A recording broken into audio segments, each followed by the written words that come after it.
At times I got people in programs who told me they've tried everything to quit smoking and nothing works for them. And I would ask them, what kind of things they've tried, and they'd go through the gambit of techniques that were out there. Some had done hypnosis, some had done acupuncture, some had done lasers, people had done nicotine replacement products, they tried cutting down, they tried things that just injections in the face. There were things that were out there over time, things they've heard on commercials, and they'd go through the list and say they've tried this and this, all these things, and nothing worked. And at times I would ask them, if they'd ever, tried cold turkey. Well, they hadn't tried that because, they were always told how bad that was a technique that was. So basically what they were telling me is they tried everything to quit smoking except quitting smoking, which is what cold turkey is. I mean, cold turkey is you just stop smoking. But I got to be fair, there's people who would come up with that same sort of story and had also tried cold turkey and it didn't work. So, I mean, they are also have to be thrown into the equation there. The problem is most of the techniques that these people used weren't going to work even if they had everything else going for them. They had the right motivation, the right understanding of lots of stuff. They were using techniques that were going to undercut them.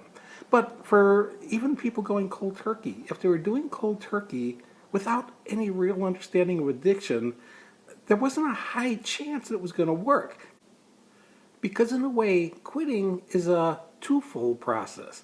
One is, yes, the act of quitting. It's stopping smoking, stopping the delivery of nicotine. But then the second component is understanding the addiction to be able to stay off of smoking. So some people go cold and they reinforce a lot of great information to motivate them to start that quit, but they don't get the understanding of addiction. Now, I want to point out, there's a whole lot of people who never hear about this who still pull off quitting smoking. They successfully do it. And I used to encounter them all the time. People who had quit, and when I was doing a program at the location where they worked, and they'd come up not to talk to me about what help I can give them, but to tell me that they had quit and they've been off for years now and how they've done.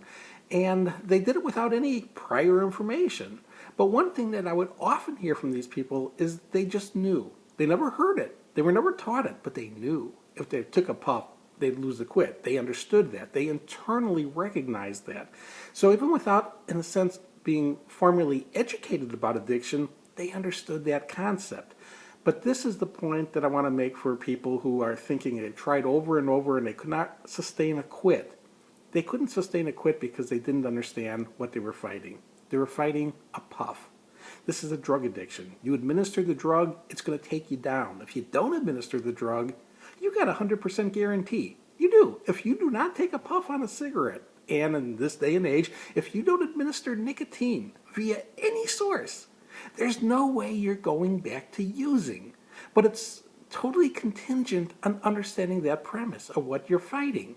You're not fighting a carton, you're not fighting a case, you're not fighting a million cigarettes, you are fighting a puff. You can't get to this point, and this is where people who don't understand the addiction lose it often. People say, I try everything, but it doesn't work. They don't understand the 100% commitment that they have to make to be able to keep a quit going. It doesn't mean they have to be 100% convinced they're going to quit when they start the thing. They just have to be committed to give that a shot at that point in time. But over the long term, they have to commit to themselves that no matter what, they're not going to administer nicotine again.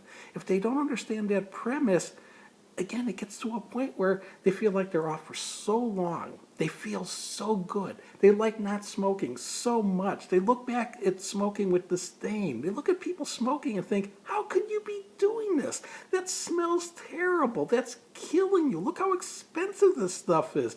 And they'll come up with all these horrible things about smoking, looking at it and think, there's no way they could do that again. So if they take a puff every now and then, there's no way they're going back to this life because of how horrible that life is. And that is where they lost or never had the one key component that was going to make a quit stick. You can't quit smoking.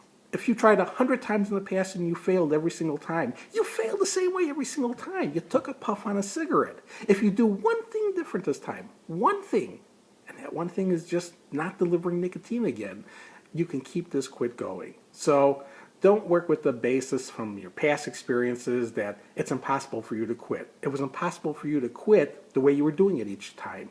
Again, even the cold turkey ones, they were impossible for you to sustain if you basically broke the one rule. If you don't want to repeat the process again, it's a matter of making this one different. And the way you make this one different is as soon as you stop, you make and then you continue to stick to a personal commitment to never take another puff.